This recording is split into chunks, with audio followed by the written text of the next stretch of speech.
Call this meeting to order. I'd like to call this meeting to order.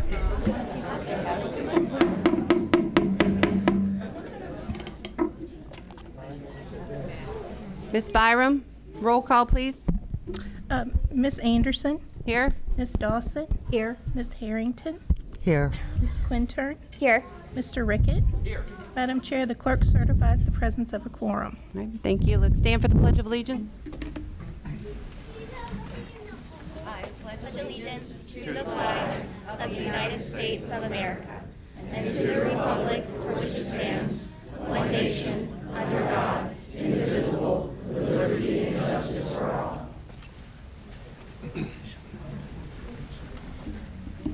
Dr. Hornick, are there any changes to the agenda? Yes, ma'am. I was wondering if we could consider moving action item number 5. We have a field trip request, and I saw Ms. Kennan walk in. I didn't know. Hey, Rebecca, good to see you. I didn't know if we could move that up under maybe perhaps consent agenda and do right before recognitions just to allow her to go.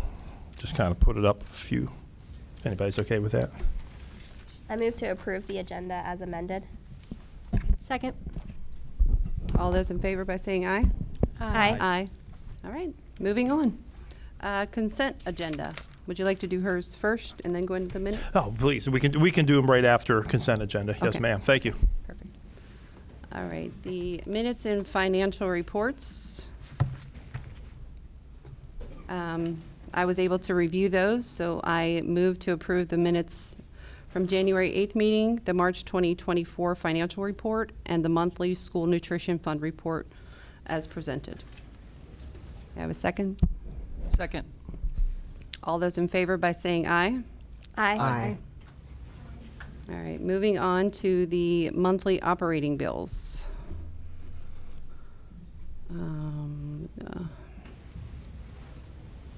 I was able to review those. I believe Ms. Harrington was also able to review those. I move to approve the March 2024 operating bills in the amount of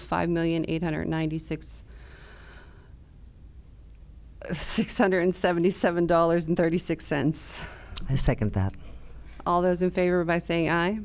Aye. Aye. All right. Dr. Hornick? All right, thank you very much. Ms. Kennan, if you or Mr. Price would like to come forward, I know we have a field trip request this evening, so please come forward and we will take care of that.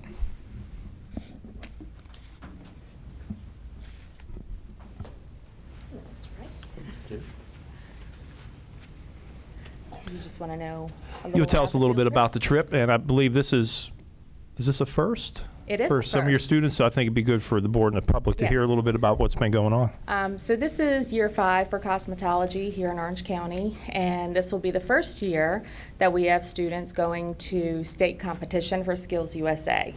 So it's held in Virginia Beach. It's a state conference and competition.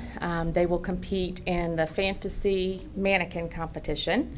I'm not sure the number of contestants, but it's from all over CTE schools in Virginia. It is, again, in Virginia Beach, a 2-night stay, and every day from the time we get there Friday, Saturday, until the time we leave Sunday is planned out. I did send in the agenda, so if you guys want to review that and see a little more about it, along with just the scope of the competition. So you can see a little bit more about what cosmetology does and when they go to competition, what is required. It's a pretty strict agenda, dress code, a lot of rules they have to follow, safety, sanitation, and it's just all in preparation for their state board exams, which we're also going to do on Monday. So, busy weekend. Congratulations on having Thank you. students go. That's incredible. Thank you.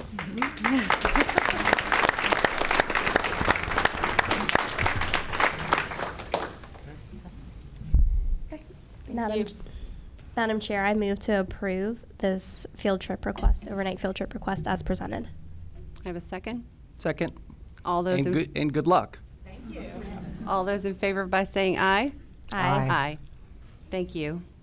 Thank you very much, Madam Chair, members of the board. Ms. Kennan, thank you for your excellence as always, and good luck to you and your students. At this time, we have some recognition this evening, and so Ms. Sarver, we're going to start with you. I was told you have to go first, or you get anxious. No, I'm just kidding. But no, we have some community partnerships and some folks we would like to recognize. So, Ms. Sarver, we'll turn it over to you. Great. So, Dr. Hornick, members of the board, it is my privilege to recommend or recognize two community groups that support environmental education and meaningful watershed educational experiences in Orange County. I have two people here. The first one is Brian Hoffman, and he is with Friends of the Rappahannock. So, as stated on their website, Friends of the Rappahannock education programs educate and empower individuals of all age groups to become river stewards who will care for the Rappahannock for generations. Friends of the Rappahannock has supported environmental education in Orange County for many years, both at their nature preserve on the Rappahannock in Fredericksburg, and then also at several tributaries here in Orange County. Most recently, Friends of the Rappahannock has facilitated Orange County's participation in a multi-county, national, oceanic, and atmospheric administration, so NOAA, grant that helped provide classroom supplies, in-school instruction, and student experiences to support meaningful watershed educational experiences in fourth grade classrooms and environmental science at OCHS. So thank you very much to Friends of the Rappahannock.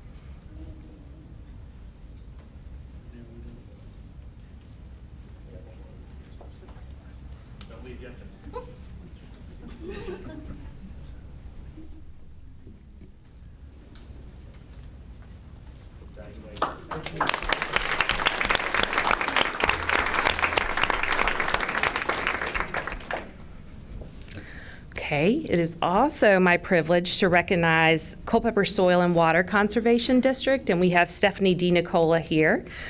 Culpeper Soil and Water Conservation District has also supported environmental education in Orange County for many years. This includes in-classroom lessons, rain gardens, and erosion control projects on school grounds, trips to local areas to see environmental education in action, and environmental-based competitions like the Envirothon. Culpeper Soil and Water Conservation District also facilitated Orange County's participation in a multi-county NOAA grant that helped support middle grades. So between these two organizations, we've had a NOAA grant for K-12, which is amazing for us to have that. So please also recognize Stephanie DiNicola.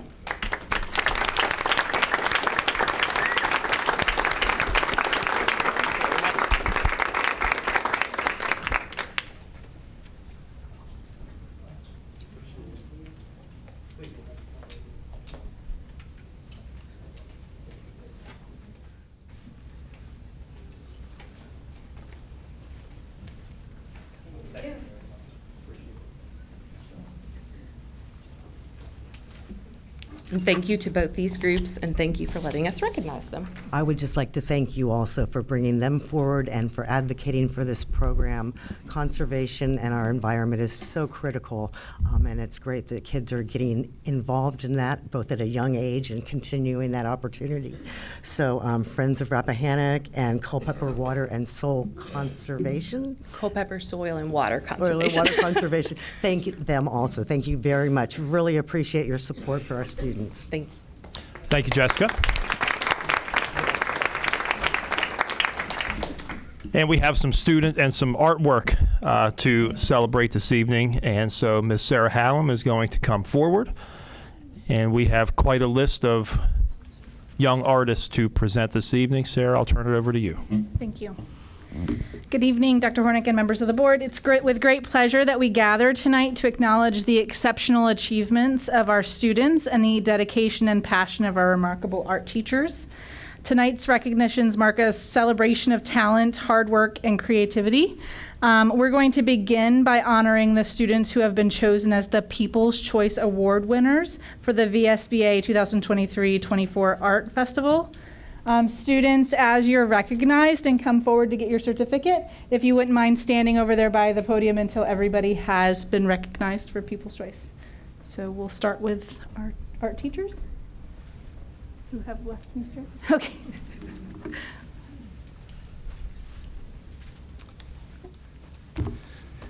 Good evening, Dr. Hornick and the school board members and ladies and gentlemen of the jury. Chase Chiarilli, are you out there? Chase Chiarilli? Chiarilli. Is Chase out there? No. Okay. Well, Pablo Picasso said that all children are artists, and it's our job to keep them believing that. And Chase, my little artist who did the beautiful little sunlit landscape right there, he, if you take the letters of his name, it just spells out Chase handles art so effortlessly and also so excellently and so efficiently. And so he does a great job in art. He's a responsible and respectful young man, and I wish to congratulate him. Good job, Chase. We will get this to you tomorrow.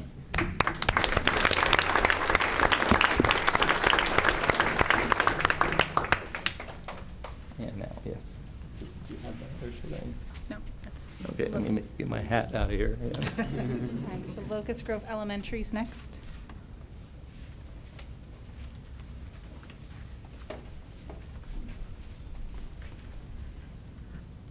I had the privilege of recognizing Nora Pfizer. She's a 5th grader at our school, so sadly she will be leaving us.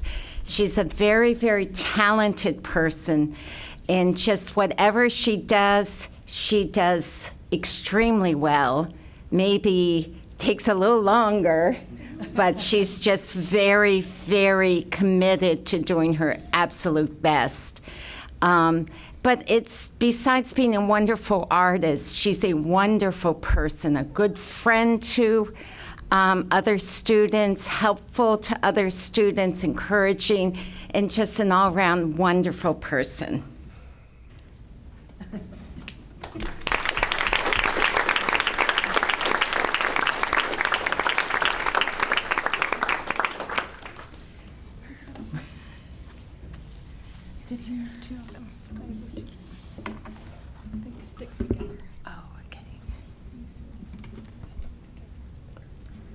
Sorry, give us a 1 second. These things stick together.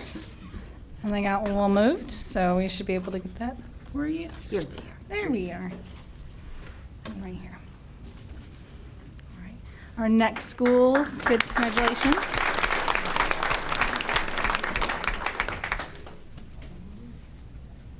Next school is UES now. I get Santiago Perez Ruiz. You want to come up? Come on, Santiago.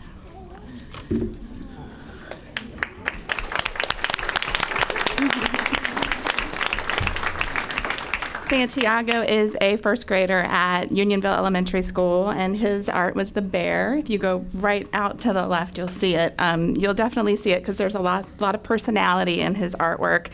I love to watch Santiago work. He constantly stands back from his art, and he looks to see what's missing and then goes back in to add that final touch.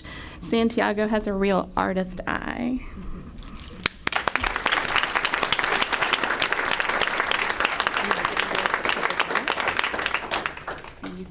They're not stuck, right? You can take it right up there, okay? Good job. All right, Alexis Jones.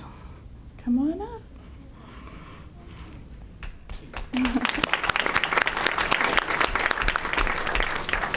Alexis is a 5th grader at Lightfoot Elementary School. And I always think of Alexis as a sponge. She always comes to art class wanting to learn new techniques. And her artwork is the parrot, which can be seen right outside as well. She likes working in mixed media. So when she did that parrot, she combined drawing with oil pastels and watercolors. And I just love how she always challenges herself to learn new things.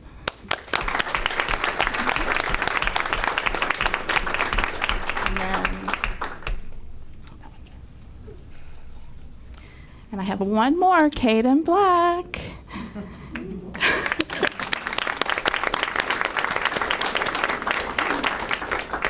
Caden keeps me on my toes. He's my 5th grader at Lightfoot Elementary School as well. He is an amazing fiber arts and origami artist. If you could see his skills with yarn and paper folding, they would just amaze you. But this year, his confidence has really grown in drawing, and you walk right out that door and you will see Chili Bear, which is his work that is on display. I'm very proud of you, Caden, this year. Good job.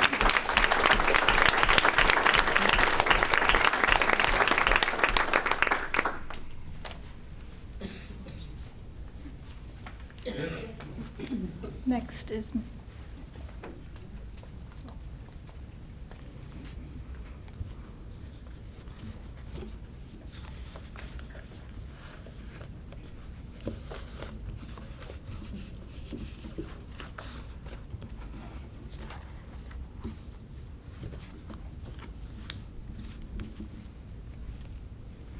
pretty sure this is right. No, this is not right. They moved them. Sorry. I'm looking. Oh, this one. Yeah, they moved it.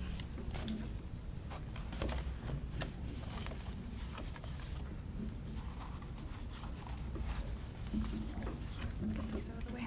There you go. Thank you. You're welcome. All right, so I'm here to recognize Harley Congdon. Harley, can you come on down?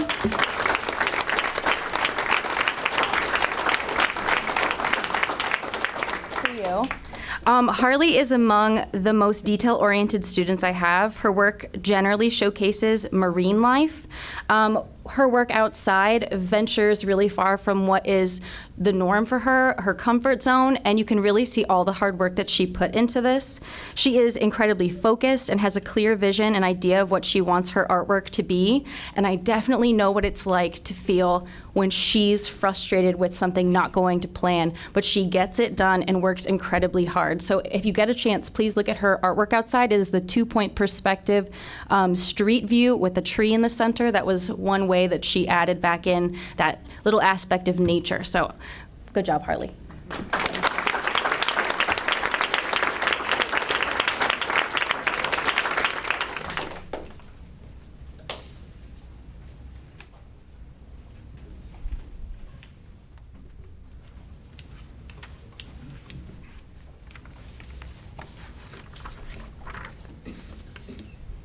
Good evening, everyone. My name is Jamie Howie, and this is Ms. Emily West. We are the art teachers at Orange County High School, and we are here tonight to introduce several students. First tonight is Mackenzie Mewberry. Come on.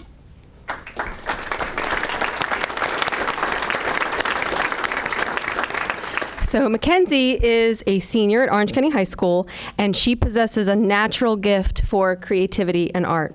I've had the pleasure of teaching her in all 3 levels of visual art offered at the high school. She has also taken independent studies with me to build her portfolio and perfect her artistic skills.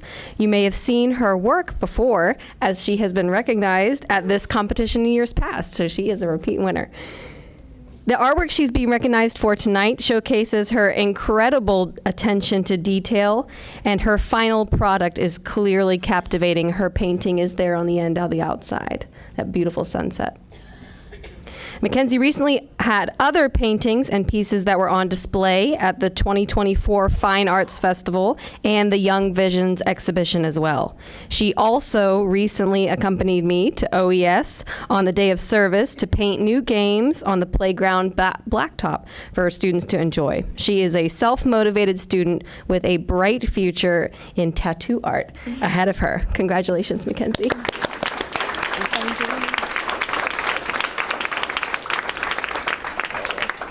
There you go.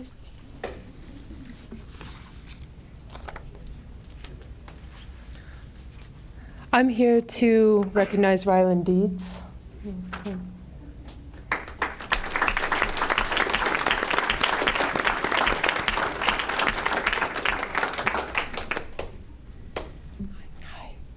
Rylan is a sophomore, and I currently have her in my Art 2 program. The piece that was selected was from Miss Howie's Art 1, who she had just taken in the fall.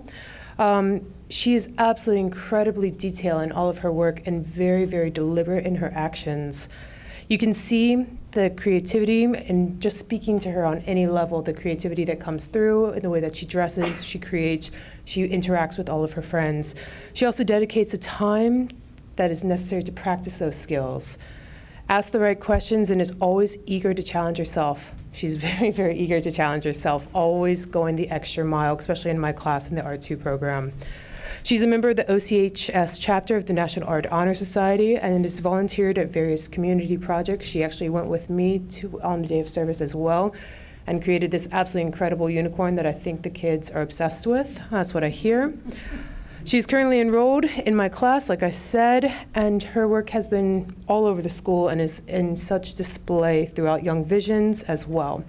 I hope that she continues to share the art. I'm really sad that I will not have her next semester because she'll hopefully just go back to Miss Howie. So thank you, Rylan, for everything that you do, and I can't wait to see what she creates as a junior and senior.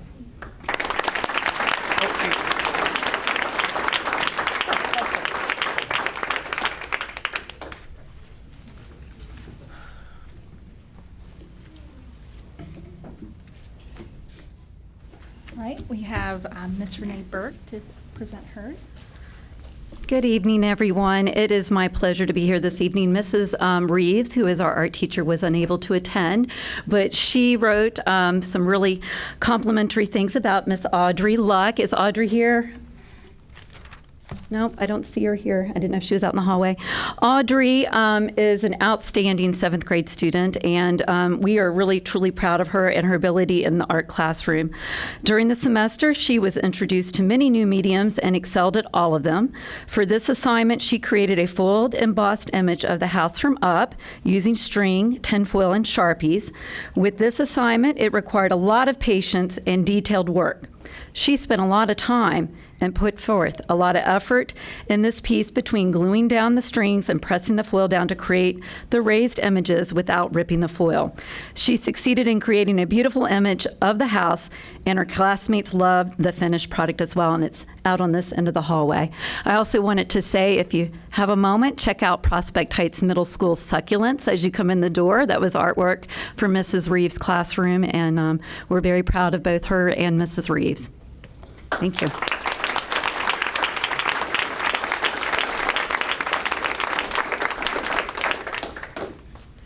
Good evening. It's my privilege to be here tonight to recognize one of our art students from Gordon Barber Elementary School. Lauren Pack, our art teacher, could not be here tonight, so I'm honored to recognize Allison Matthews.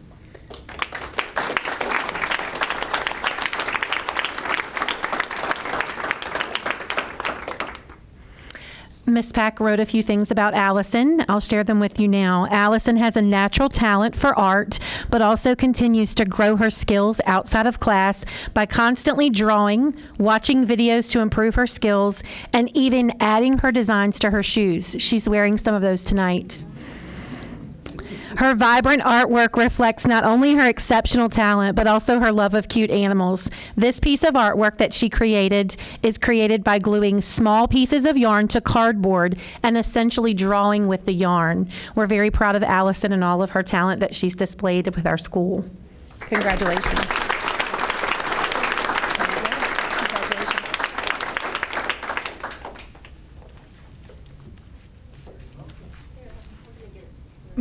Congratulations to all of our People's Choice Awards. We're going to take a picture first of People's Choice, and then we'll move on to the Judge's Choice.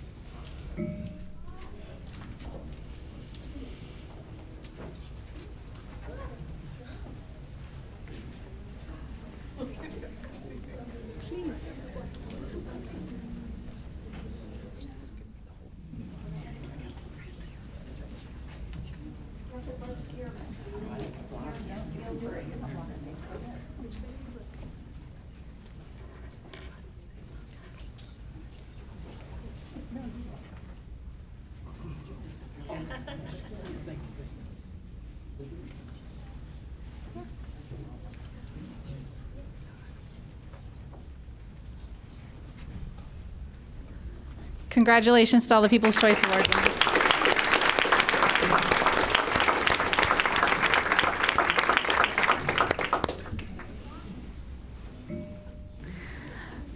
Next, we would like to honor the students who were chosen among all of the schools to represent the grade bands for K2, 3-5, 6-8, and 9-12. These students have been chosen as the recipients of the Judges' Choice Award winners for the VSBA 2023-24 Art Festival. Students, as you're called when you come forward to get your certificate, if you could also stand at the podium or the risers and wait until all of the winners have been called. Thank you so much. We're going to start with OES.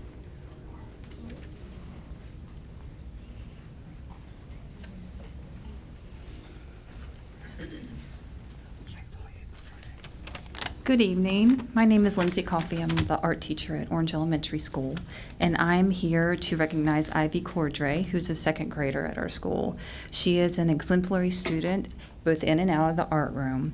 She is a very creative artist who demonstrates excellent craftsmanship in her work. She is so thoughtful in everything that she does, and really thinks through every assignment and just does amazing work. I chose this artwork, which is one of the snowman there on the easel, for the competition because of her great use of value in the composition. She is an absolute pleasure to have in class, and I am so excited to see all that she will create in the future.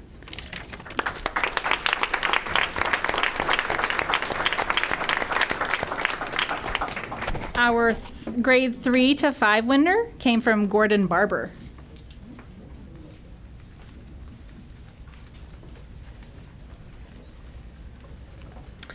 Good evening again. I'm pleased to introduce Alexa Callahan.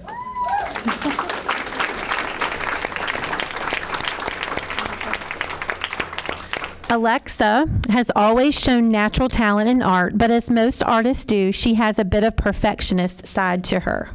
Over the past few years, I've seen her confidence in her skills and herself grow, and it's directly impacted her art in a positive way.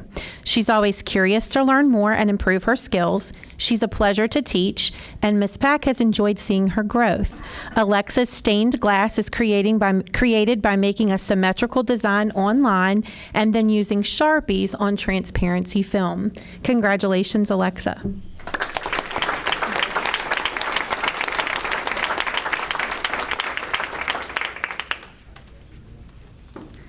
Our 6 to 8 winner came from Locust Grove Middle School.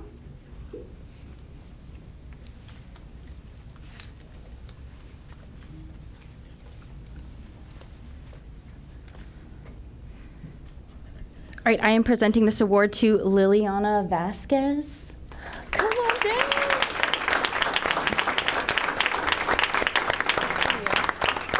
down. Liliana Vasquez is an 8th grader at Locust Grove Middle School. She is on the academic team and models the school's core values. In art class, Liliana is dedicated to fully realizing her ideas and scrutinizing every detail. Her work demonstrates skillful craftsmanship and understanding of composition. Recognizable characteristics of her work include smooth gradients, careful details, and nature-inspired subject matter. On a personal level, Liliana is kind, personable, and humorous. She has an incredible work ethic that will help her succeed in high school, and if she chooses to continue making art, which I hope you do, in her next art class. So congratulations, Liliana.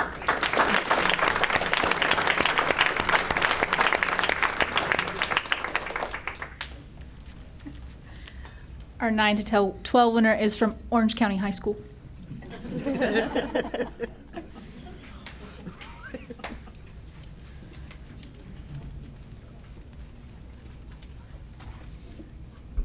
I am pleased to be introducing our Best in Show winner, Sadie Reynolds. Sadie is a senior at Orange County High School and has left a lasting impact during her time in our visual arts program. I have known Sadie for the past 4 years. She has taken every art course offered at the high school and has even completed an independent study with me to further explore her interests and creative capabilities. The artwork you see on display tonight, the oil pastel landscape there, Is her creation inspired by Claude Monet's Impressionist style after she visited his gardens at Giverny this past summer as part of a study abroad she completed through the Blue Ridge Studio of Fine Arts here in Orange? She is a member of the Blue Ridge Virtual Governor's School National Honor Society and has been the president of the OCHS chapter of the National Art Honor Society for 2 years in a row. She is always willing to help, and her avidity for art inspires others to do their best. I have entered Sadie's artwork in several shows, including the OCHS Fine Arts Fair and the Youth Art Exhibition. Outside of school, Sadie has volunteered her time at various community events and establishments, including the Art Center in Orange, and face painting for children at local festivals. She also designed and completed a mural for our Student Security Officer's Office, designed a logo for our Day of Service initiative, and is working with a local nonprofit to design a mural in town. She really does it all. And I know she will excel in the next chapter of her life as she attends Virginia Tech University in the fall to major in industrial design. So congratulations to Sadie.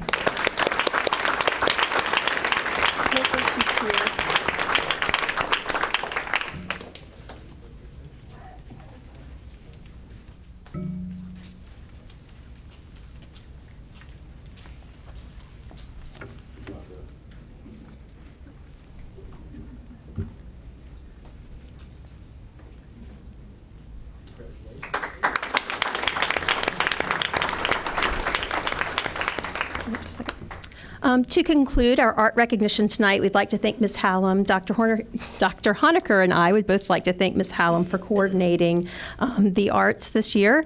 And we would like to extend our thanks to families for supporting their student artists and their interest in art, as well as our incredibly talented team of art teachers. We'd like to give our art teachers a big round of applause.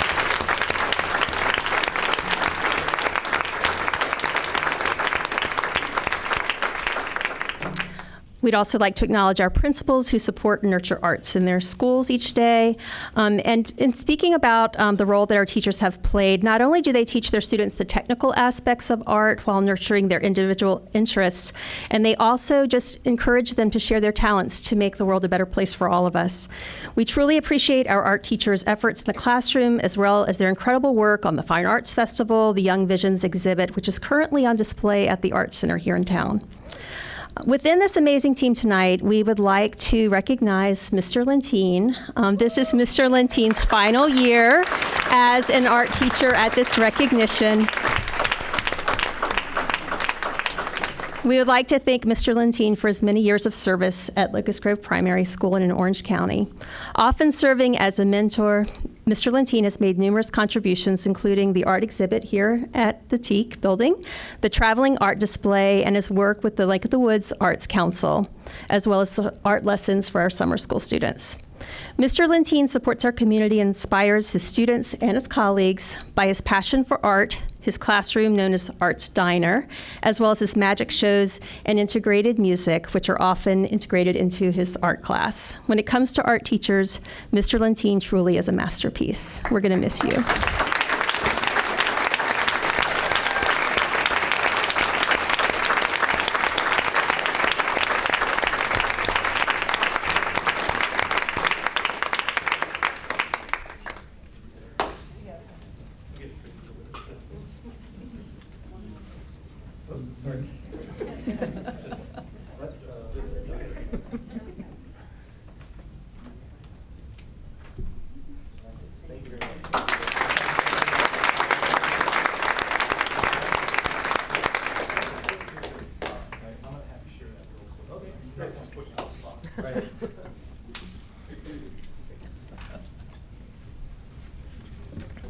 Okay, well, Dr. Hornick just asked me if I could share a quick story about something that happened just not too long ago. When I taught in Alaska, I taught there for 27 years, and it was pretty common that I would have a student that I would teach, and then later on, I would teach their daughter or their son because of so many years. But I've only been here 17 years, and in that, I was just thinking one day that hadn't happened.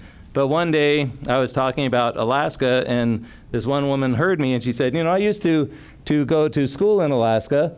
And I said, well, where was that? And she said, in Fairbanks. I was at Ann Wien Elementary School. And I said, whoa, I taught in Ann Wien Elementary School.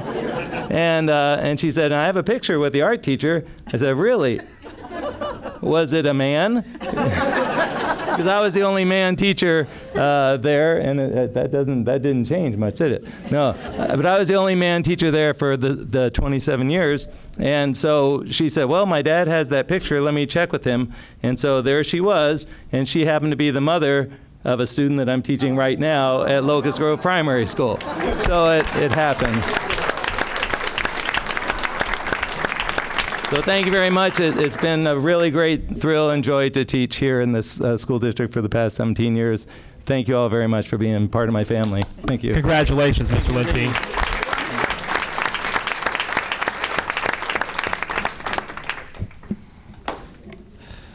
Thank you, Madam Chair, members of the board. That is all this evening for recognition. All right. We will take a 5-minute recess so that anybody that would like to leave.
Yes, ma'am. We have 10 speakers signed up tonight, and if you'd like, I'll call them up 3 at a time. Perfect. Okay.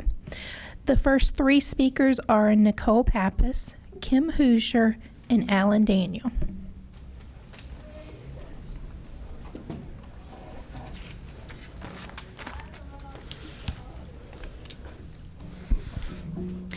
My name is Nicole Pappas. I live at 115 Pleasant Grove Road in Locust Grove. I was so proud of you all at the last meeting when you agreed to have a facilitated workshop on school board governance. I served 12 years on a school board, and we had a governance workshop every single year along with an annual board evaluation. One of the best questions a facilitator asked was, what do you want your legacy to be? Our legacy began when we committed to being the best school board team we could be. We embraced and took advantage of the California School Board Association. You should not take lightly the value of a state school board association. It is priceless. Each of us attended the CSBA's Masters in Governance program and annual retraining. It made us strong and effective. It taught us how to do the hard work of the school board and how to keep student learning as our primary focus. You have a lot of work ahead of you, and your time is best spent on the board's work, not the work others can do. Here is a small sample of the priorities and direction we took the district in just 12 short years. We constantly reviewed demographics and kept pace with the population growth. In 12 years, we opened 6 new schools and another one was under construction. We collaborated with the city to improve our immigrant neighborhood. We sold them surplus school property. They turned it into a park and a senior center. We rebuilt our Title I elementary school. We stood fast against community members who wanted to reverse a decades-old board decision regarding middle schools because the data didn't show, or the data showed that there was more harm to reversing the decision than there was a benefit. We agreed with community members who wanted a second high school because the data showed that our 3,000 high school students would be best served with 2 high schools rather than 1. We issued a $198 million general obligation bond and had to work our tails off to get the community to let us. The bond allowed us to upgrade facilities, technology, and grounds in 9 elementary schools, 3 middle schools, and the high school. We added classroom buildings, CTE classrooms, a new sports stadium, and began construction of a second high school. We also survived an elementary school shooting where a 6- and 7-year-old were injured. The shooting happened on Friday, and the students returned to class on Monday because the school community refused to allow the shooting to define them. When I left the board, I knew I was part of a legacy of excellence that continues to this day. What will your legacy be? Will you do the hard work that only the school board can and must do? Will you work with the superintendent to plan, set direction, goals, and priorities? Will you make sure that the school division is in a better place when you leave than it was when you started? Are you committed to working as a team to continually focus on improving student learning? As a community, we want you to see you working as an effective team. We want you to be the best school board ever. Our students deserve nothing less. Can I tell you something about the school shooting? No. Okay.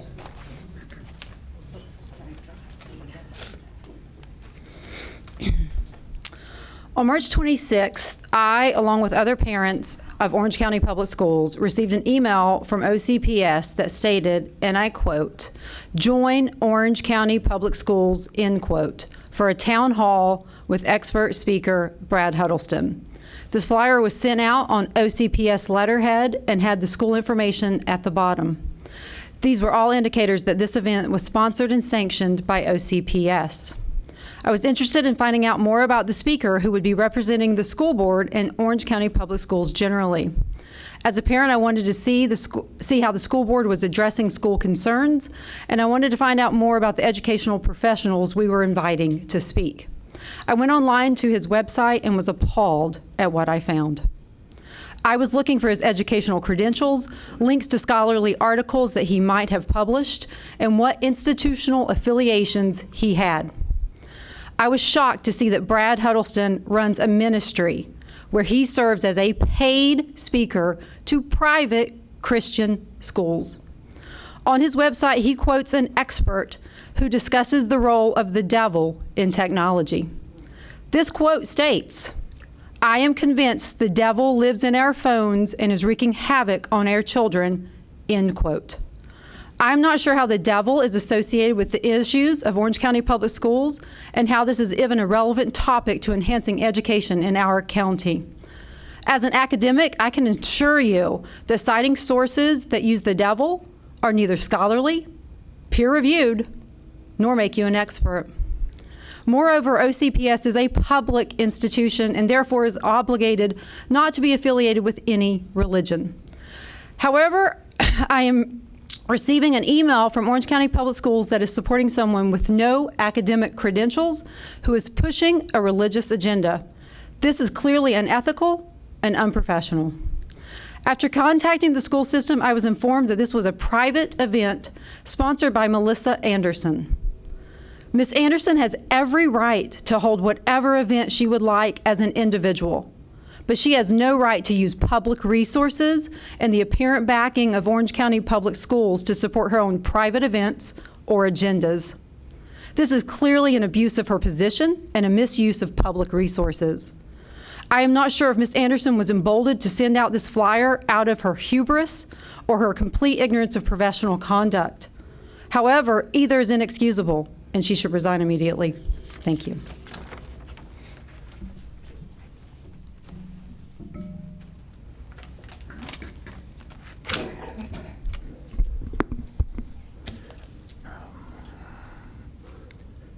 Good evening, Dr. Hornick and school board members. I wanted to come to you today to address a few items that happened so far this year, which I find rather concerning. At the last school board meeting, board member Quintern stated, "You can send us an email, we can go back and forth that way." Yet my wife is still waiting on a response to her email that she sent on April 1st. It has been over 2 weeks without a response. Maybe Quintern was meaning responses will be given to those she agrees with.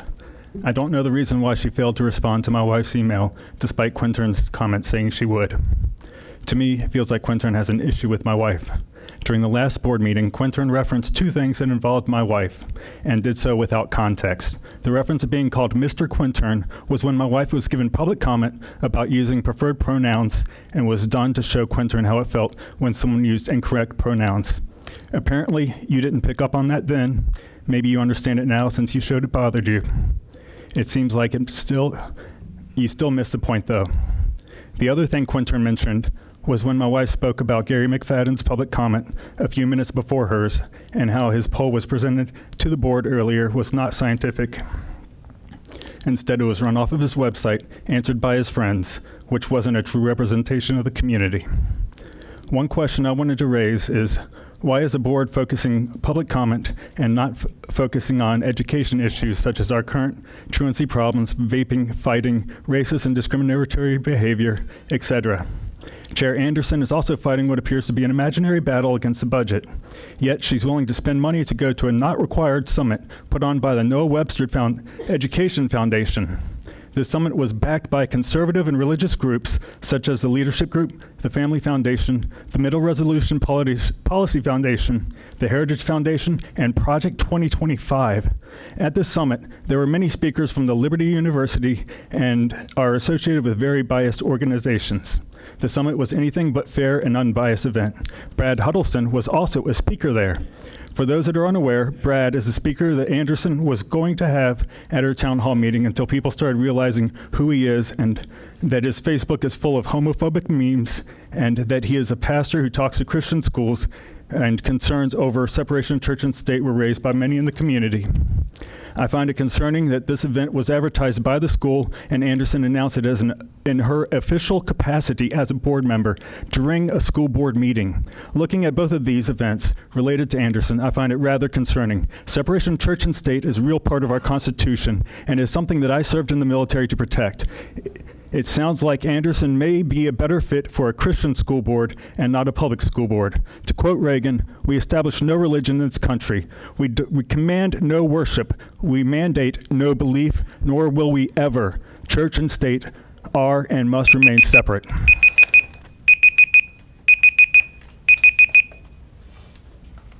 The next three speakers are Sarah Yeager, Marsha Landau, and DJ Anglin. Good evening, Dr. Hornick and members of the board. I first of all want to apologize to Dr. Hornick for the lack of appreciation that some members of this board showed by blatantly disregarding your budget recommendations regarding administrative personnel. You obviously worked very hard determining the best use of public funds.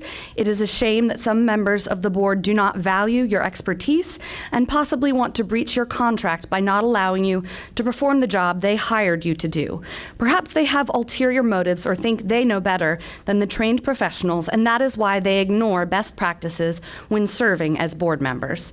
I'm also here tonight calling Chelsea Quintern to immediately recuse herself and step down from the school board's legislative committee due to conflict of interest. As the chief of staff of Yesley Vega, a registered Republican politician, Chelsea lacks the ability to remain impartial and nonpartisan. A quick perusal of Chelsea's social media presence shows that she only aligns herself with strongly conservative and often controversial political figures. I believe that Chelsea's interest in spearheading this committee is not only to pull Orange County Public Schools out of the truly nonpartisan advocacy and lobbying group, the VSBA, but primarily serves to further her political aspirations rather than serving the educational and funding needs of Orange County in a balanced and impartial way. If Orange chooses to leave the Virginia School Board Association, it will be an enormous detriment to our school's governmental funding, collective bargaining power, and best practices guidance for leadership. Finally, I come tonight asking the board to create a policy that reviews and approves all board member training. In the spirit of transparency, any training that board members receive, which is paid for by public funds, should be reviewed for its quality, content, and impartiality in regards to best educational and governance practices. The Noah Webster Education Foundation School Board Policy Summit, which Melissa Anderson attended in January, was funded and led by right-wing think tanks and conservative Christian organizations. The personal, political, and religious affiliations that school board members hold are absolutely their right, but those agendas must be kept out of our public schools. I want to remind you all that you sit on a public school board, which is governmentally funded. The First Amendment of the Constitution states that the government shall make no law establishing a national religion or prohibiting the free exercise thereof. This indicates there must be a separation of church and state so that no one religion becomes favored above any others in our government. Our schools are not your personal political or religious battleground where you can leave our children as the collateral damage. Your constituents will hold you accountable. Madam Chair, could we address the audience? Yes. Please hold applauses for all speakers. And booze, please hold booze. Yes, all. Oh, I'm sorry, and booze too, yes. Thank you. I'm up. Yes. Marsha Landau, 14162 Markey Road, Unionville, Virginia. I want to acknowledge and thank the board majority for working to keep the promises made during your campaigns. You won your seats with large majority votes, and with that received a mandate from Orange County citizens to return our schools from woke indoctrination to traditional education. To the vocal minority who take issue with the current agenda, I want to remind you, you voted and you lost. In a more civil world, it might be possible to find common ground and even places for compromise. But sadly, I don't think we live in that world anymore. Perhaps the minority would like to reach out and make that attempt. It might work better than sneaking around and making threats and a lot of noise. I would like to remind them that social justice, CRT, SEL, and the rest of the alphabet has no place in mathematics classes, history classes, science or English classes, and whatever other subject is meant to teach your children how to think, not what to think. In a traditional classroom, a student should not be able to tell if the teacher is progressive or conservative, gay or straight, human or Vulcan, only that they know well the subject they are teaching and have the skill to communicate it to students clearly and in a lasting way. No applause there.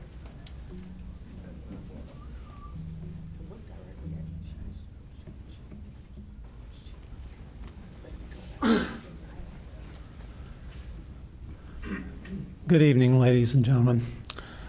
I stand before you again tonight, more or less, just to talk about you are headed in the right direction. The decisions you're making are what the county and the citizenry elected you to do.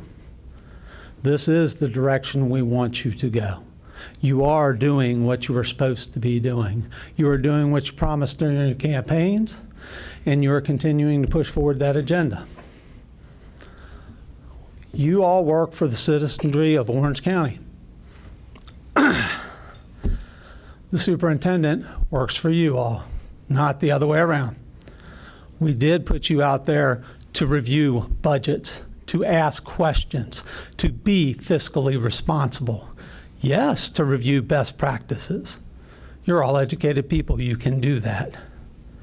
Despite people who get upset with their little thinking and the prejudices and bigotry that they have toward other religions and the ways they think, because it's non-accepted. If you took that train of thought, what are you going to do? Start finding out what every teacher who teaches in the school's beliefs are? And if they have any, not let them teach? That would be ridiculous. Holding town halls is actually something that would be good because it gets you out in the community. And if you have a speaker come, and that speaker is a Christian-affiliated speaker, so be it. I'm capable of doing the research and knowing whether or not I want to hear what they have to say. I'm a grown adult. I can do that. I can also decide whether or not I want those values shared with my children, because they're my children, not the Commonwealth of Virginia's children. And I want you pushing the values that are reflected in the community. And if I don't like it, I can make that change. Continue to do the good work that you're doing. You have a lot of fight ahead. You're going to disagree, that's okay. But you're doing your job, and it doesn't matter where your political values lie. You've never hidden any of them, any of you. Even those who've run as independents. Everybody knows where you stand. It's okay.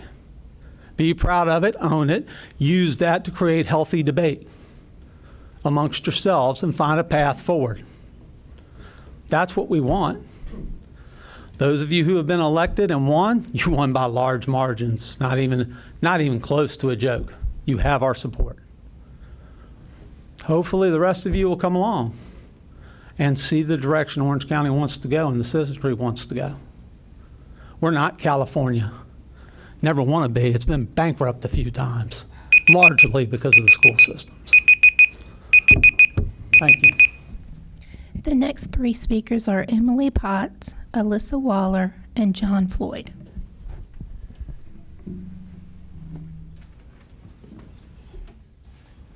Oh, I'm sorry. I missed Richard Clore. He should be first, and then Ms. Potts, and then Alyssa Waller.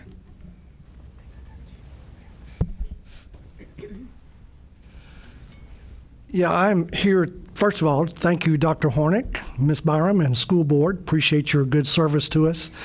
I'm here to speak about something that I don't think has been introduced yet. I don't know, but Jackson Hamilton is to present a proposal. Am I able to speak to that now? Okay. Jackson will be presenting a proposal to you to add student representation to the school board. Andy has a good proposal. I think you may have seen it already, but I stand in support of Jackson Hamilton's recommendation to you. And my wife, Karen, is here too. She as well supports this, and I believe a number of others do as well. But this is a win for our students. It's a win for you. It's a win for our students at the high school to participate in democracy. As I understand, the representatives will be chosen by the students, and I think one of the representatives may be chosen by you. But I just stand here to support that proposal that's coming to you.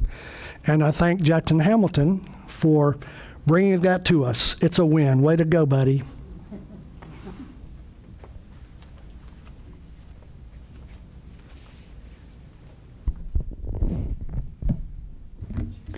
Okay, so really I don't know what I'm going to say other than, the bringing a Christian person here, not cool.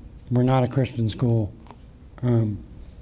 There are many other religions in this area. Whether you believe it or not, it is what it is. Miss Quintern, as Mr. Daniels said, the Mr. Quintern was actually kind of funny because it put you in a position where you felt uncomfortable and you felt misgendered. There's a lot of people that happens to. I've been misgendered myself many, many, many times, and I let it roll off my shoulders. It is what it is. I know who I am. I'm okay with it. It is what it is. You people, yes, you were elected. If you want a supermajority, great. But this is not the direction that we want you to go, really. The people back there that said that, I'm not sure that all of Orange County really wants you to go that way. And then the other thing that I have to say is when it's put forward that you are going to basically, if Miss Anderson, if you don't like the fact of what someone's saying or the content of what they want to speak and you want to throw them out, that's kind of harsh. That's freedom of speech. That's taking it away. Not a good thing. You're on a slippery slope doing that. And so, but as to Jackson's thing, I support that too. You should have the student body vote vote for one of his students. It's an awesome thing. And the last thing I will say is, the last time we were here, somebody mentioned mental health. And when did mental health become an issue in schools? Mental health has always been an issue in the schools. I'm dealing with it right now with my kid. And thankfully, I have a school system and I have teachers and counselors there that will work with them and work with me on what's going on and inform me. It's a good thing. And being able to use that system to help them with their mental health is something that definitely needs to stay in this area. I know, it's my time.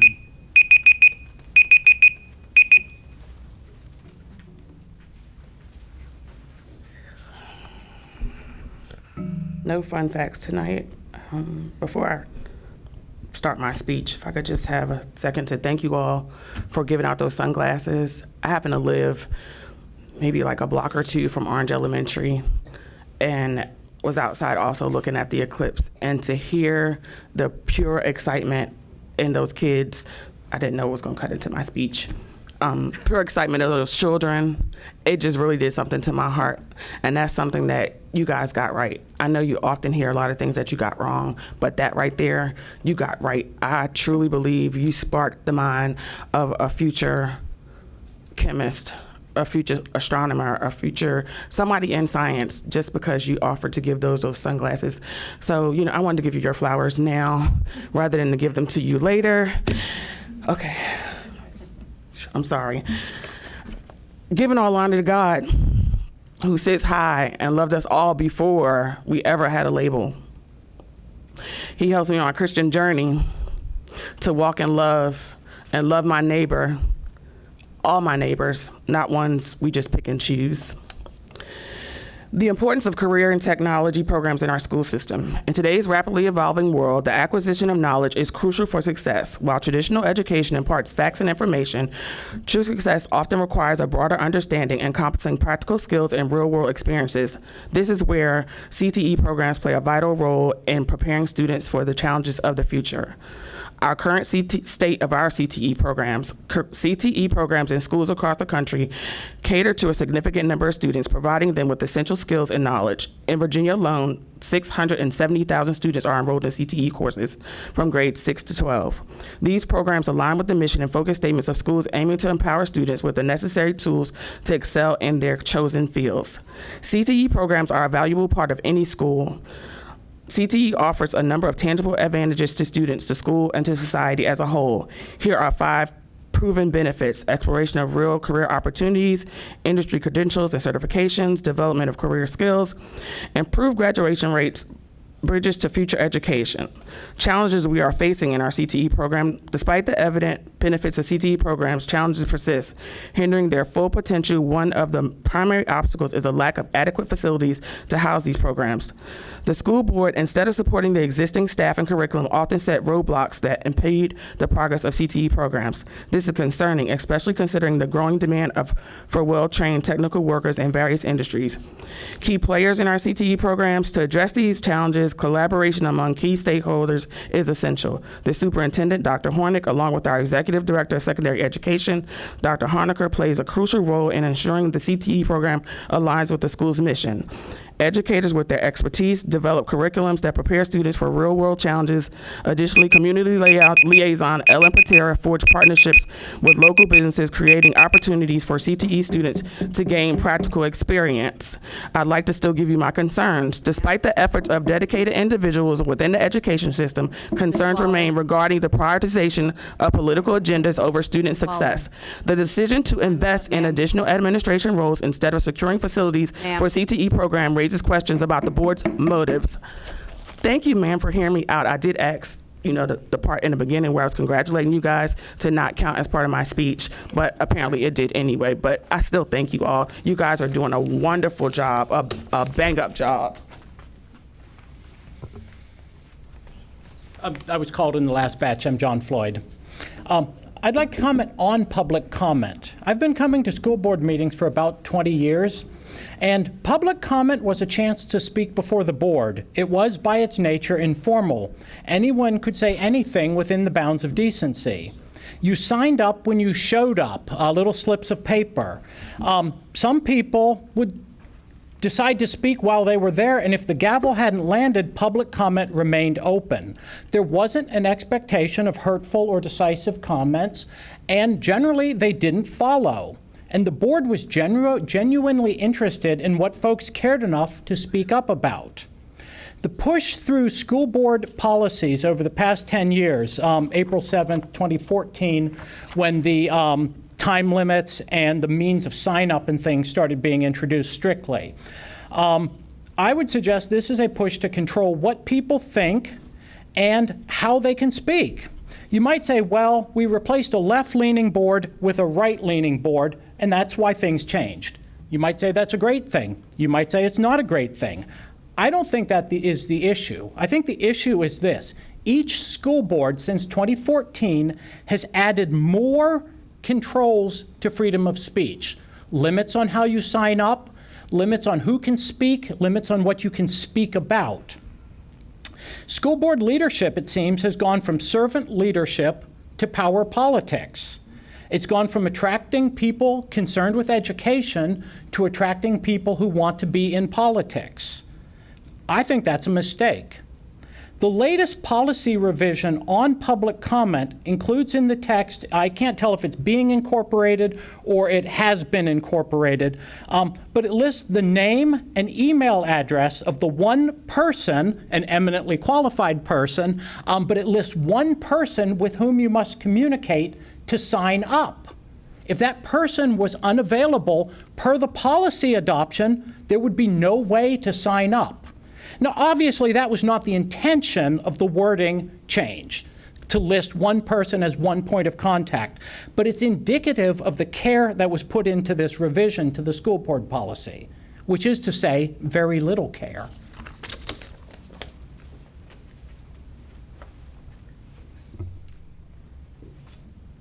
There are no more speakers. All right. If there are no more speakers, I call public comment closed. Moving on to superintendent's recommendations. Yes, thank you very much, ma'am. We have Mr. Honaker as well as Dr. Wolfer here this evening. We are going to start with a supplemental appropriation. So Gary, I'll turn it over to you, and I think Judy's ready if there are additional questions.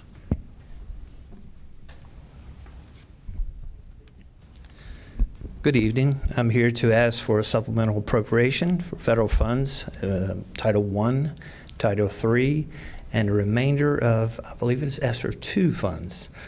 Anyone have any questions about this? No, sir. All right. Okay, thank you. Madam Chair, would you accept a motion on this? Sure. Yes. I move to approve the supplemental appropriations for fiscal year 2024 totaling $249,933.04 as presented. I have a second. I'll second that. All those in favor by saying aye. Aye. All right. Thank you very much, Madam Chair, members of the board. And next this evening, from Orange County High School, we have Jackson Hamilton, who is here to bring forward a proposal to add a student member representative to the school board. And Jackson, please feel free to come forward. Ms. Byron will pull up your presentation, and you can just kind of let her know when you would like her to proceed.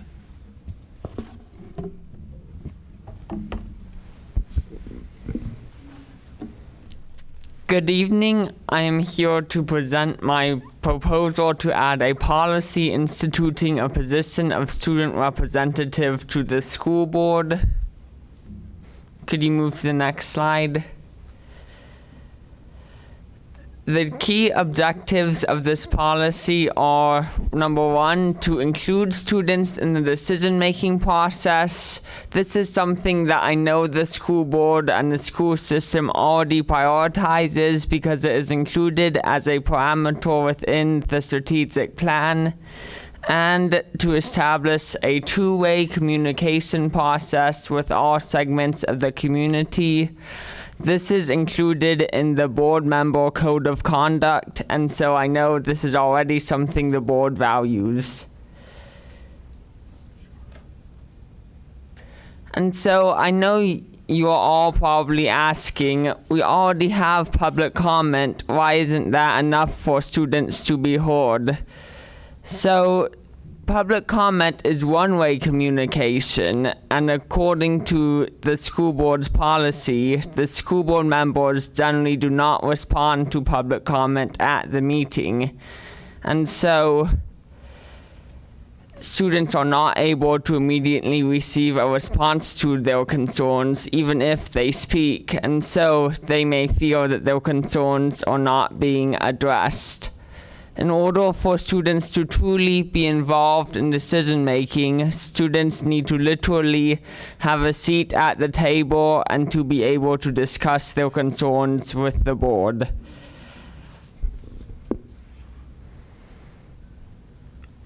And so, to clear up a misconception, I am proposing that there will be 2 student representatives instead of 1 because in my experience meeting with my high school's principal and with other student council members as the student council president, I realized that I am only one person and I cannot possibly represent all of the different voices and perspectives of the student body. And by including 2 student representatives instead of just 1, more student voices will be able to be heard.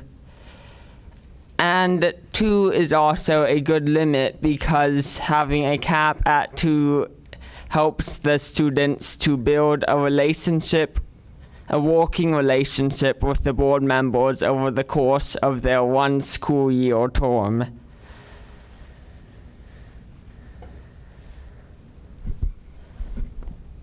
So one of the key questions to be addressed is how the student representatives are selected. And so there are 2 different processes that are commonly used. One is for the board to directly appoint student representatives. And while this does give the board absolute control over the process, it also makes the position less representative because the students do not actually have any say in who their representatives are. The second common option is for students to directly elect the representatives. And while this provides the students with more control, it also prevents the board from having as much of a say in who they have to work with. And so, can you move on to the next slide? And so my proposal is that the selection process be a compromise between the 2 options. This process would occur at the end of each school year. The first step would be students would submit applications and applicants would be interviewed by the board or the board's designee. The board would then approve up to 5 candidates from the applicants, and then in the next step, the Orange County High School student body plus incoming 9th graders would vote on the candidates.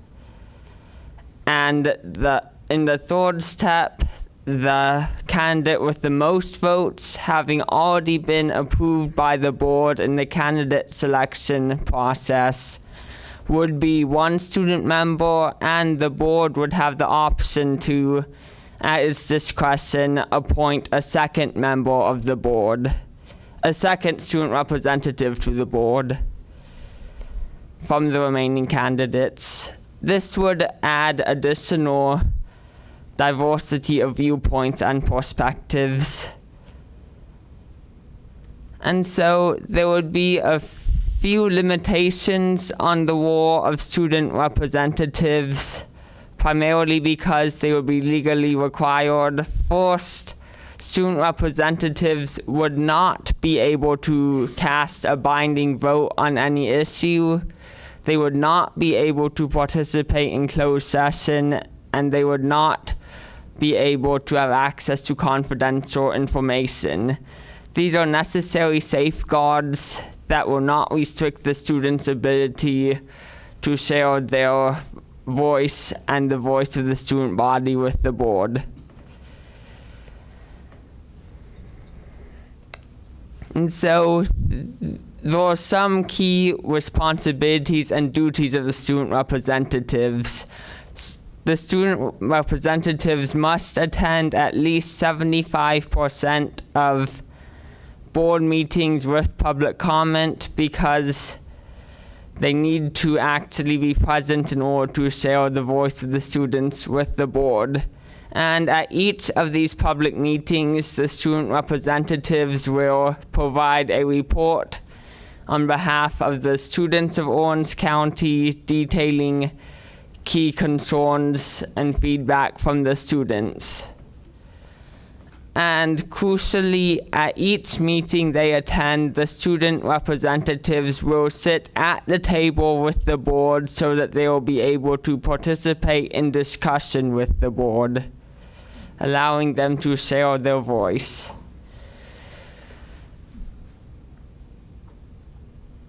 So the student representatives will have a couple of additional discretionary abilities. They will also be able to choose to attend work sessions, and if they do so, they will be able to participate in discussions on matters before the board, but like with regular meetings, they will not be able to cast a binding vote. And after any vote taken by the board, excluding closed session votes, the student representatives may state how they would have hypothetically voted if they had been allowed to, but such a statement must come with an explanation of their reasoning.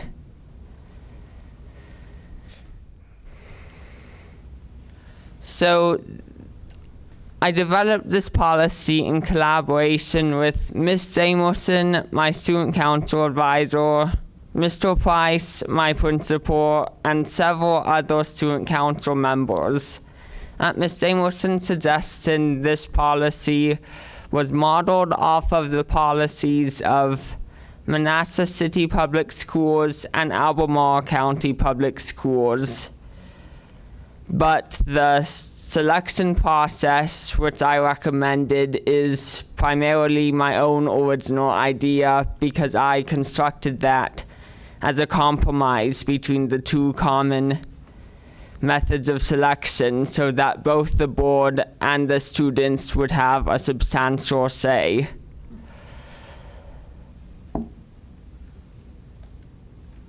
Are there any questions from the board? Open it up for questions. Anyone? That was very thorough. Outstanding job, Jackson. I would like to get a little bit more information from Ms. J and what some of these other counties are doing. Maybe just a little bit more detail. That would be great. And then you're the president. I didn't follow that particular part. I'm the president of the Orange County High School Student Council. The student council. How many members on your student council? I mean, the student council, the student council members, probably about 70 of us, yes. 70 members? Y'all get 70 people together? No kidding. That's impressive. I look forward to hearing a little bit more about that. Jackson, outstanding job. I will say for the general public, when I announced I was running for office, this young man gave me some of the toughest questions. And I look forward to voting for him in the future in an elected position. Very well educated in the topics and definitely kept me on my toes. So I thank you for that. Jack, just so you know, Stafford, about probably less than a year ago, implemented this as well. So that could be a model you all could look at as you further refine your proposals, et cetera. So they have it where they have two. They have the representative, and then they have an alternate, right? So there's the alternate that can sit in, generally at different grade levels. Usually one's a senior and one's a junior. So there's more potential there for you to refine. I would say that I'm kind of with Jack. If we can get a little bit more information about what they're actually doing and maybe the process of how they selected their appointees, would be helpful. Thank you for your presentation. It was very good. May I? Jackson, I would like to thank you also. Absolutely great presentation. I know that you did a lot of research as to what other school divisions do within our state and outside of the state. Personally, as a employee of a school division for 15 plus years in California, having a non-voting student representative sitting at board meetings was an absolute pleasure. The insight that they provide, the ability to help board members really understand what is important to the students, I think is a great opportunity for us to be able to listen and give the students that voice and that opportunity to share their feelings, their thoughts, and their opinions. I also had the chance to work with Jackson in the action committee on the strategic planning team last year.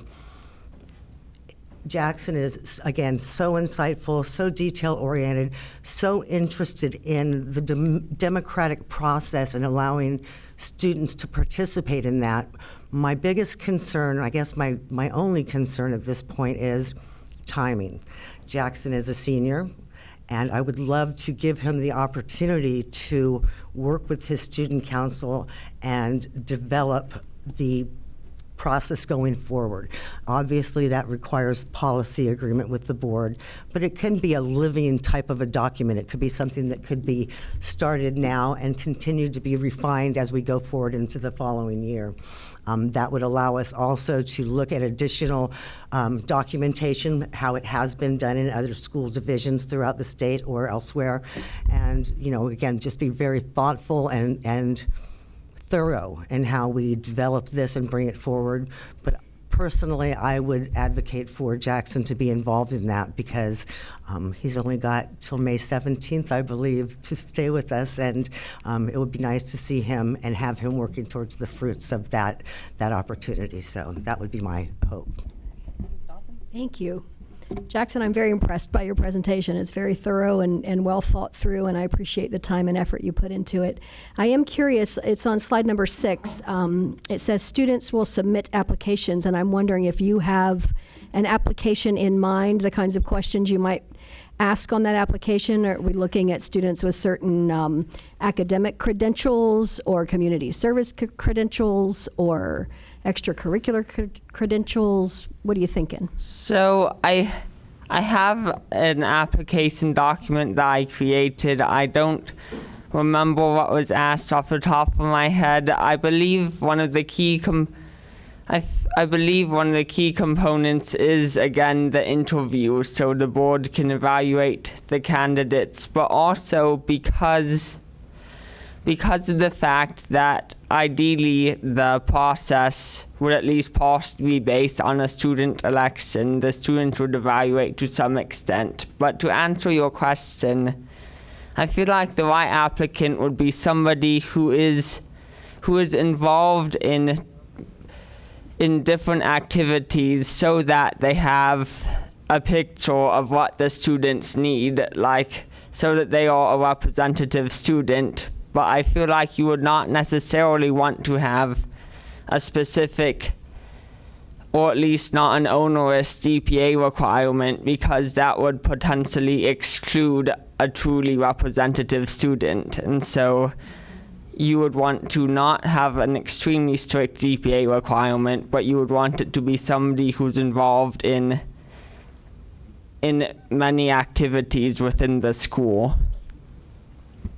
Thank you. It just so happens I happen to be with Mrs. Robin Williams today, and she's a school board member in Manassas City, and I knew that this was coming up tonight, so I talked to her a little bit about it and her thoughts about it, and she's very favorable and says it has been a really good experience for them. So I would like to see what other divisions have in place and really, give this some serious thought.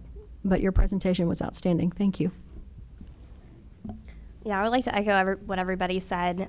Public speaking, you have that nailed down.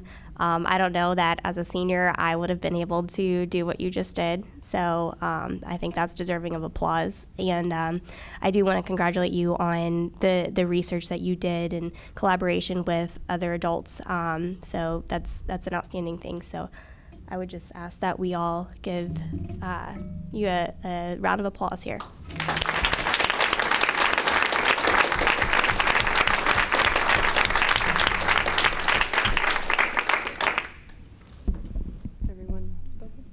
Yes, ma'am. May I ask, Superintendent, is there the ability to bring Jackson back, and the chair, to bring him back and provide additional documentation, additional information again at our next meeting, which is going to be at the end of April, which would then allow him 2 weeks to actually work with his student council? And would the board possibly be willing to provide direction to start the process, knowing that we want to continue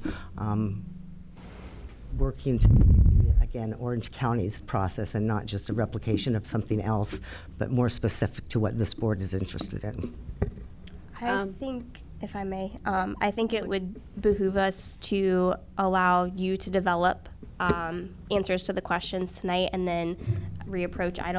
I think that if you send an email saying, hey, you're ready, that we can approve that. I don't necessarily think that we should put a timeline because I don't want to limit what he has as well. So if he was ready to come back tomorrow and present and provide us five At a different scheduled plans, meeting. can we have a special meeting? I mean, At a let's scheduled support meeting. the student. Let's support him. He works hard. He is amazing. Give him a chance to make this dream a reality. Give this board a chance to go in a little bit different direction. That, again, is a non-voting position, but it just allows us to see what's important to our student body. I would like to see the information, just so we can kind of wrap our heads around it, so we understand it, so we have more questions that we could ask you at a next meeting. So if you could get some information for us, and then we can reach back out to you and determine if the next meeting is appropriate, if we're all in consensus that we've all been able to have a chance to look through it. So I'd appreciate that. But thank you again for your presentation. It was well done. Okay, so the information you want is more information on what other divisions are doing, correct? Correct. And then Okay. also, like, if you've come up with a questionnaire or a survey that you would be asking the students that you would be electing through the school, like what questions are you going to be asking at the school level? What questions would you like us to ask the students as well? For the application, okay, Exactly. thank you. Yes, thank you. If I could, just one more curiosity question. In developing this idea, have you had a lot of interest in your student body of, yeah, I'd really love to do that. I'd love to fill out an application and be a student member? Or has it kind of gotten out in the student body? I'll be honest, there hasn't been a ton of interest yet, but I feel like there'll be more interest once it's an actual thing and not just a proposal or an idea. Cool thing. Great. Thanks, Jackson. Thank you, Do Jackson. you have any copies of other school divisions' policy proposal, how they do this? Have you seen other school divisions' actual process? Yes, I have. I've seen some of the policy documents, especially for Manassas and Albemarle. I looked at those documents. I can send you all the documents I looked at and a few more when I send you an email. That'd be perfect. That'd be great. Thank you. Yes, Thank you very much. Thank you. We're good. Thank you. Great job, Jackson.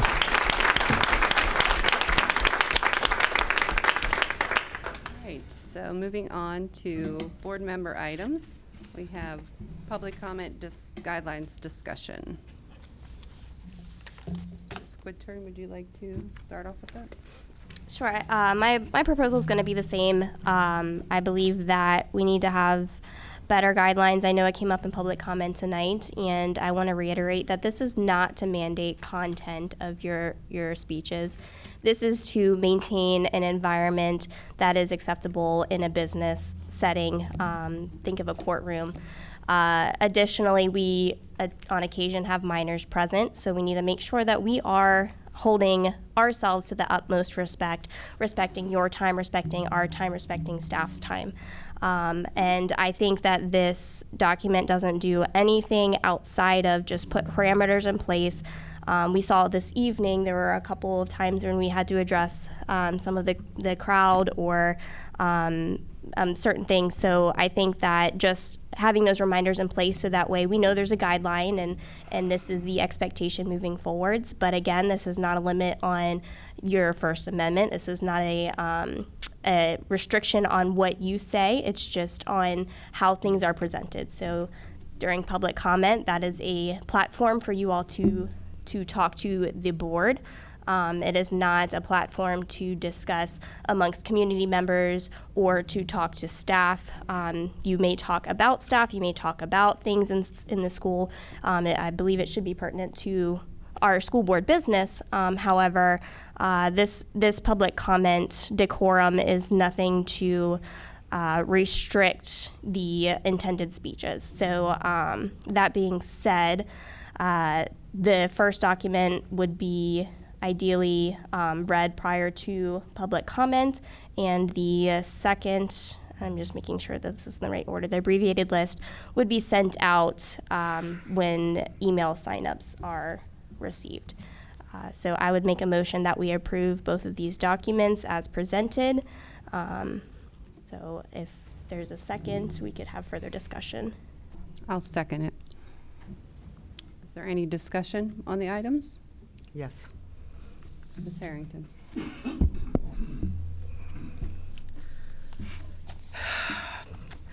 So the document that we are considering is not needed. We have 2 policies in place that already provide governance on public comment. Policy KD, public participation at school board meetings, and policy KD-R, regulations pertaining to public participation at school board meetings. In fact, policy KD-R was revised in June 2022 by the school board, including Ms. Quintern and Ms. Anderson. So why are we even considering this document again? I don't understand. Our existing policies address everything in this document except for 3 statements, all of which are detrimental to public trust and confidence, in my opinion. This first statement, to uphold decorum, we also kindly request that applause, noise-making, or any other disruptive behavior be avoided before, during, and after a member of the public addresses the board. This has not been a problem for at least a year since I have been attending school board meetings, and yet all of a sudden, we want to tell the public they can't express their support for a speaker? Why? Why do we want to restrain the audience? How about we do this instead? We simply ask the audience to raise their hand when they agree with a speaker, rather than applaud. It's an easy solution, easily reinforced. It gives the audience the ability to show their support, and it shows the board how many audience members agree with the speaker, all without the disruptive applause. The second statement is a problem. Policy KD-R already allows the chair to, quote, prohibit comment that the chair deems to be offensive or which interrupts or disturbs the reasonable conduct of the meeting, end quote. This document adds, any conduct that violates the established decorum and order as determined by the chair or their designee may result in disciplinary action, including potential expulsion from the meeting, end quote. First of all, what does disciplinary action mean? How would we discipline a member of the public? On top of that, this language allows the chair to capriciously expel a member of the audience for any reason they alone decide. While the current chair may not use this policy capriciously, this document would provide governance for all future boards, and we do not know who will be in the chair 2, 5, 10, or even 15 years from now. This is bad policy. The third statement is, it is crucial to emphasize that these guidelines are not intended to restrict freedom of speech, but rather to ensure effective communication between the public and their public service, end quote. Why is that statement even needed? If it is needed because the community may think the guidelines are intended to restrict freedom of speech, then we really have a problem with public trust and confidence. Again, I ask why. Why are we even considering this document? The closest reason I can find is an email sent to Ms. Anderson, Ms. Dawson, Ms. Quintern, and Dr. Hornick on March 5th of 2024. The email was forwarded to me and Mr. Rickett by Dr. Hornick so that we all had the same information. The email stated, I would also suggest that at the opening of public comments, the chair should remind those in attendance that, 1, they should neither express applause, support, nor disapproval of other speakers, and all remarks should be addressed to either OCPS or the OCPS school board, not to other attendees and or speakers present in the room. In her comment last night, at least 3 times another speaker looked directly at me and accused me of making divisive remarks. This is not the first time she has engaged in ad hominem attacks. All speakers' remarks should only be directed to OCPS and or the OCPS school board members. Please let me know if you agree. So I had asked at the last meeting when this was brought forward, is this a proactive or a reactive document that was being presented? I was told it was a proactive. I disagree. I see the same language in the email that was received that is being put into the document being brought forward. Finally, I would say if you compare the documents to both the 2014 documents and the subsequent revised documents from June of 2022, you will see that some of this information is in direct conflict with the policy that is currently in place. So I absolutely think that this has been a waste of time. I think that we need to talk more and focus more on students. This was an amazing meeting for students. I will not be voting for this. May I respond, Madam Chair? So I would like to reiterate that we had issues this evening, and I apologize, but with clapping and booing from the audience. And I believe that the speakers deserve their time, they deserve their 3 minutes, and the audience deserves to have a public comment that moves swiftly and with purpose. So I think that it may have been reactive, but not in a sense of to an individual. This has been an ongoing issue, and that was also discussed at the last meeting. There have been several instances in the last 2 years that I've been on the board that the decorum was not a place that I would want to be part of if I was the public. I think that this needs to be a respectful environment. Again, I reiterate that there are minors sometimes present, and we need to remind ourselves that we are all adults and we all need to own up to our own behavior. And at the end of the day, this is the school board. This is already in school board policy, and I don't think that this goes in contradiction to anything that we've got going on. I would like to move forward with this process tonight so that way it can no longer be an issue holding up the public, and so we can set the expectation moving forward and move on. If I could add, the intent of all of this was just to reiterate what's already policy that we have in place, that there are expectations for a meeting. And I did look up, this has actually been settled in law. There was a lawsuit, Fairfield versus Liberty Independent School District case, which was decided by the United States Court of Appeals for the Fifth Circuit, which addresses the nature of school board's public comment session. And the court ruled that the session constitutes what we call a limited public forum. And that designation outlines the extent of control that the board may exert over such sessions. So what that means is we can allow public comment, community feedback within established guidelines, and it can also set reasonable non-discriminatory limits on speech related to time, place, and manner of the session.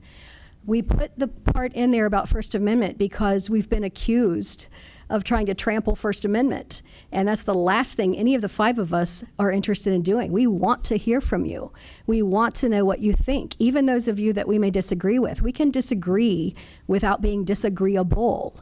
We can talk about things without screaming and yelling and clapping and booing and shouting and hissing. And yes, that has happened in this very boardroom. So how many of you don't have to raise your hand, rhetorical question, when you sign up for public comment, do you run to the policy manual to read what it says? You probably don't. We have 3 binders worth of policy. Well, maybe one of you does, thank you. But generally, this is just a gentle reminder, a little nudge to say we need to be civil adults.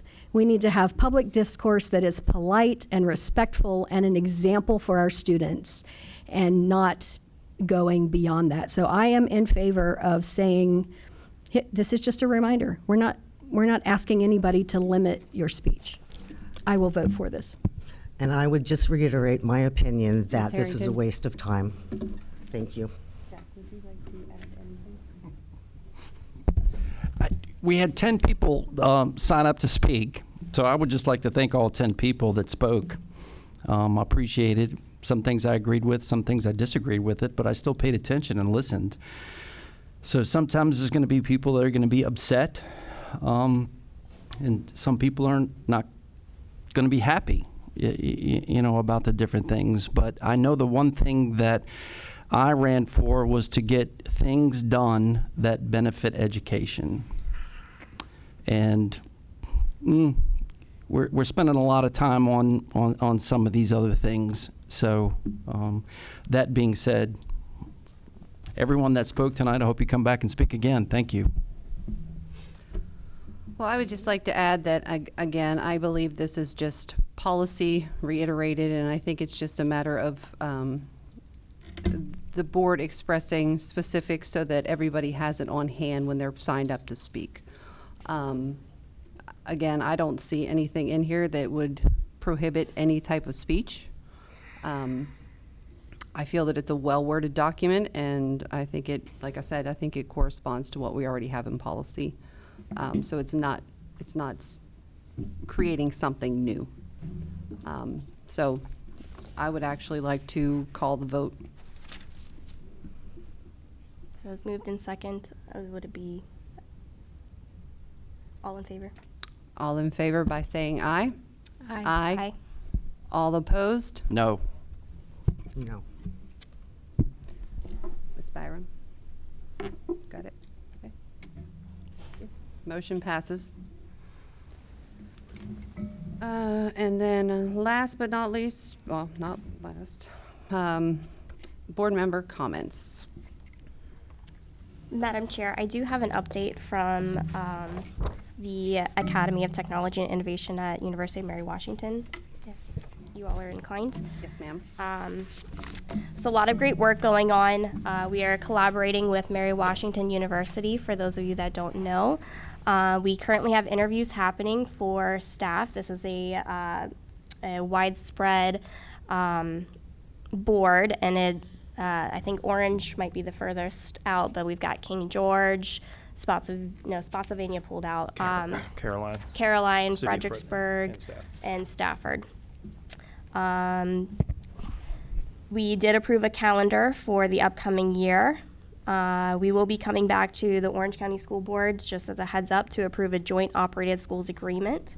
Orange County has some students already in line to begin next year. We discussed 5 seats at large lottery, so any students that want to participate in the program that are not in the districts that are signed up, they have the ability to join in. We are in the process of adopting a policy regarding tuition for non-partners. Additionally, if those seats are not filled, then they will be extended to the partner schools. They are requesting a $1 to $2 million grant for building labs, supporting teachers with computer science endorsements, internships, praxis, etc. We're going to be holding informal Q&A sessions. They are having summer curriculum writing. We'll have a formal onboarding in late summer. And they're hopeful that they will have some connections with the College of Education for college students currently enrolled at Mary Washington. Students, they plan on having 2 orientations, one early and one in late summer, so that way they don't impede on family vacations. They also intend on having parent sessions at orientation, launch a PTO, and extend opportunities to parents with a newsletter, etc. So all in all, it's still very, very new, but I'm excited to be partnering with this. Dr. Hornick and I have been to 2 meetings. That's right. I've been to 2. Dr. Hornick might have been to more. But we also hired our first employee as well. So we've got 3 students committed from Orange County, and I know that I'm very excited for this program. Actually, we are now filled. It came in. We have all 5 of the seats. All 5. Are filled. Yep. Since the meeting we attended, we're filled now. So excellent. We're happy to be, and I believe we have 7 on the wait list as well. So we had quite a bit of interest from it. That's awesome. And that concludes. Thank you. Ms. Dawson, do you have something? I thought about just delaying this, but since we're getting so close to the end of the year, and I'm very interested in finding out prior to our teachers having their summer break, I've been doing some light evening reading of the Standards of Quality. It's always fun. And I discovered that under Standard 5, number G1, this is what's written. The school board annually reviews its professional development program for quality, effectiveness, participation by instructional personnel, and relevancy to the instructional needs of teachers and the academic achievement needs of the students in the school division. And I just haven't seen anything like that. I haven't heard about us doing anything like that. Do we get a report about what PD has been offered? Do we hear from teachers about how they felt about it? Was it effective or not? And again, you all know I was a public school educator for a long time, and one of my biggest pet peeves, and I bet every teacher in here would give me an amen, is time wasted on irrelevant PD. So I'm very interested in what teachers feel about what we're offering. And this apparently can be accompanied by a staff survey specific to PD. So we don't have to discuss this tonight. I'm just kind of dropping it out there. Maybe we can add it to the next agenda and get some feedback from staff about how do we meet this SOQ. And we have to sign off as a board on the compliance report for it. So I'd like to know what I'm signing off on. Thank you. Thank you. Ms. Harrington, do you have anything? Yes, thank you very much, Madam Chair. I just was wondering, Dr. Hornick, if you've had any opportunity to reach out and start looking for someone to provide us some additional governance training. I think that we definitely have continued work ahead to make sure that we are all working in the same direction for student achievement and education. And I really am interested in looking at that coach that ties the governance training into what's really going on with our students and the academic program that we're providing them. So I don't know if you've had a chance to look at anything like that yet, but I would really love to have that on the table, or at least a date, tentative date, sooner than later. I can do that for you. That's no problem. Thank you. Yes, ma'am. Could I revisit one more thing? Oh, sorry, you're still going? Yeah, I'm sorry.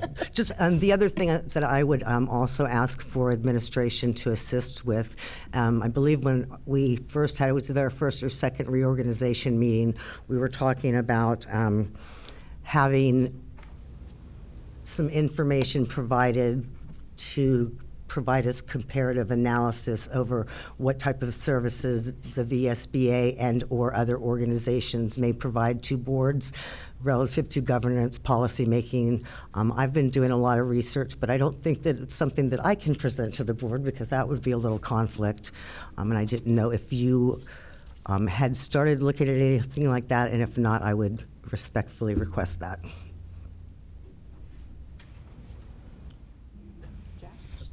One thing.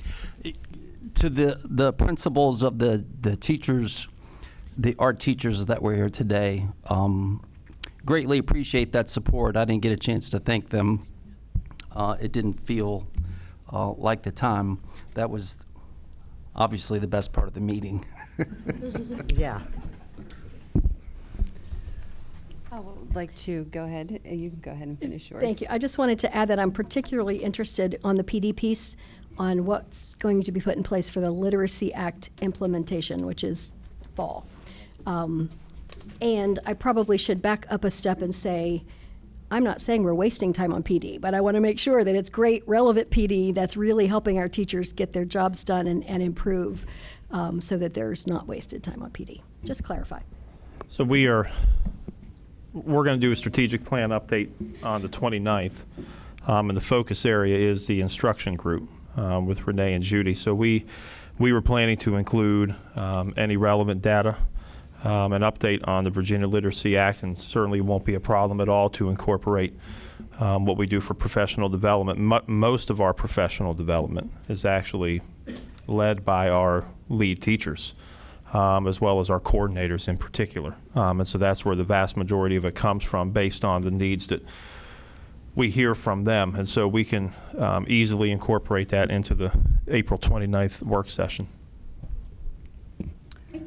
So I have one last comment. I would like to comment regarding my town hall and Speaker Mr. Huddleston. It is unfortunate that the community was not able to hear the message regarding the effects of technology on our children. I believe that this is a crucial component to learning. Mr. Huddleston is a Christian, but this is not the purpose of his message. I am also a Christian, which I am sure most of you know. My reason for choosing him was not his religion, but the wealth of knowledge he has on the subject. I would hope that in the future we are able to have him back, and I would ask for the community to hear his message before judgment is placed. A few things that were pointed out was that I chose a private event or private venue. The reason for choosing was it was a large facility to house a number of people, also opening the doors to all Orange County citizens, not just parents with students. The other thing that was pointed out was that there was an RSVP. The RSVP was because I was supporting a 2023 graduate of Orange County Public Schools who was set to provide refreshments at the town hall. Moving forward, I would greatly appreciate that the public would refrain from discrimination prior to having all of the facts. Thank you. So, is there anything else?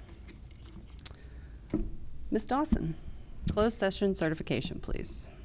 Pursuant to 2.2-3711A of the Code of Virginia, the Orange County School Board will convene a closed meeting for the following: discussion of personnel or the performance of a division employee as authorized by Section 2.2-3711A1 of the Code of Virginia for resignation, termination, transfer, employment, salary adjustment, and retirement of employees.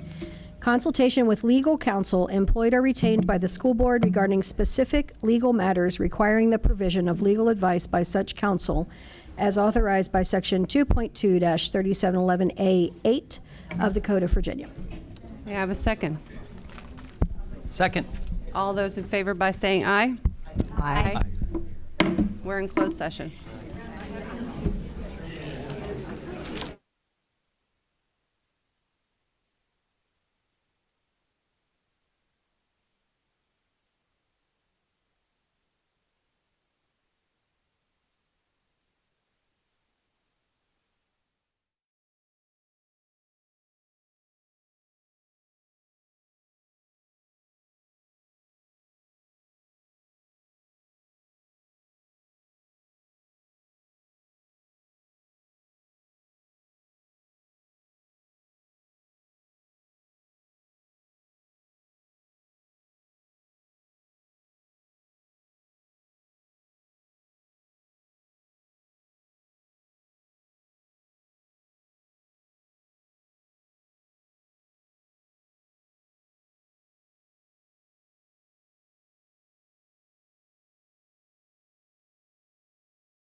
Ms. Dawson, closed session certification, please.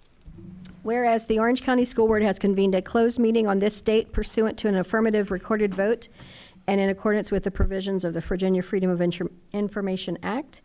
And whereas 2.2-3712D of the Code of Virginia requires certification by this school board that such closed meeting was conducted in conformity with Virginia law, now therefore be it resolved that the Orange County School Board hereby certifies that to the best of each member's knowledge, 1, only public business matters lawfully exempted from open meeting requirements by Virginia law were discussed, and 2, only such public business matters as were identified in the motion by which the closed meeting was convened were heard, discussed, or considered. Yes, anybody second? Second. Ms. Byram, roll call. Miss Anderson, Aye. Miss Dawson, Aye. Miss Harrington, Aye. Miss Quintern, Aye. Mr. Rickett. Aye.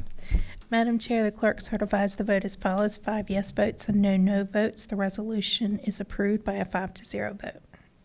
Dr. Hornick, disposition of personnel actions. Yes, recommend approval of the personnel actions as presented in closed session. I have a motion. I make a motion that we approve the personnel agenda to include retirement, resignation, transfer, rescind offer, and employment of staff and coaching appointment. A second. I would second that motion. All those in favor by saying aye. Aye. Aye. And I believe that is everything. Is there anything else? If not, move close. Adjourn this meeting. Thank you. And once again, that student art.